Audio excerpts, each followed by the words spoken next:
इस अध्याय में काका साहिब दीक्षित के अंतर मन की अवस्था का वर्णन आता है।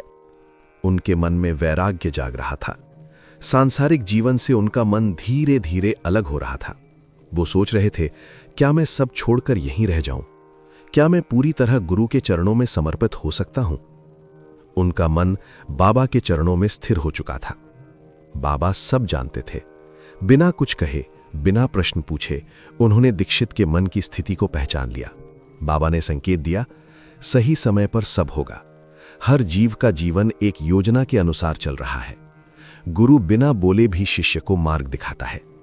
इस अध्याय में स्पष्ट होता है कि केवल भावना से काम नहीं चलता। श्रद्धा और सबूरी, ये दोनों आधार हैं। गुरु पर पूर्ण विश्वास हो तो जीवन की गति स्वयं बदल जाती है।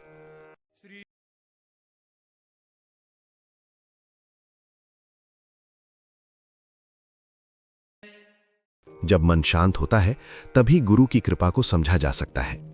बाबा ने समझाया, त्याग का अर्थ भागना नहीं है। त्याग का अर्थ है अंदर से आसक्ति छोड़ देना।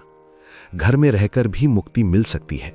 संसार में रहकर भी मन निश्चल हो सकता है। सही मार्ग गुरु ही बताता है। इस अध्याय का सार है, गुरु ही जीवन का सही दिशा दर्शक है। जब शिष्य तैयार होता है, गुरु स्वयं उसका मार्ग प्रशस्त करता है।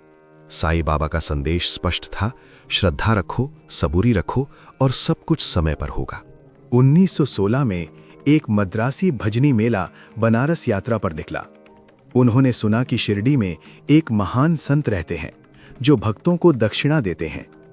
मेला के लोग भजन गाते थे, पर उनके मन में धन की इच्छा भी थी। उनमें से एक महिला का हृदय पवित्र था। एक दिन मध्याह्न आरती के समय उसे अपने इष्ट देव का दर्शन हुआ। जहां सब साईं को देख रहे थे, वो महिला अपने प्रभु का रूप देख रही थी। उसके नेत्रों से आनंद के आंसू बहने लगे। उसका पति इस बात को भ्रम समझकर हंस पड़ा, पर उस रात उसे स्वप्न में अद्भुत दृश्य दिखा। उसे पुलिस ने पकड़कर बंद कर दिया।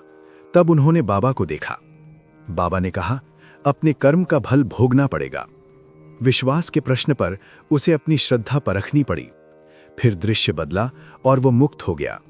उसने गुरु के रूप में ईश्वर को पहचाना। स्वप्न के बाद उसका मन पूरी तरह बदल गया।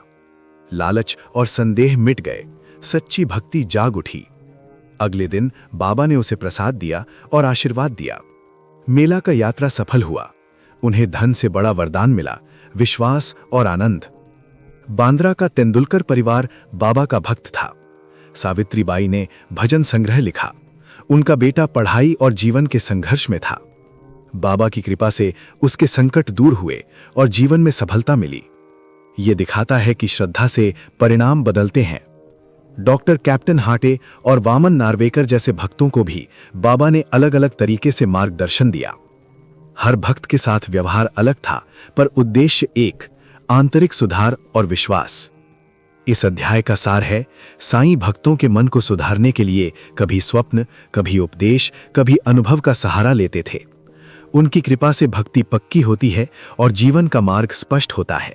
श्रद्धा, सबूरी, सबका मालिक एक है।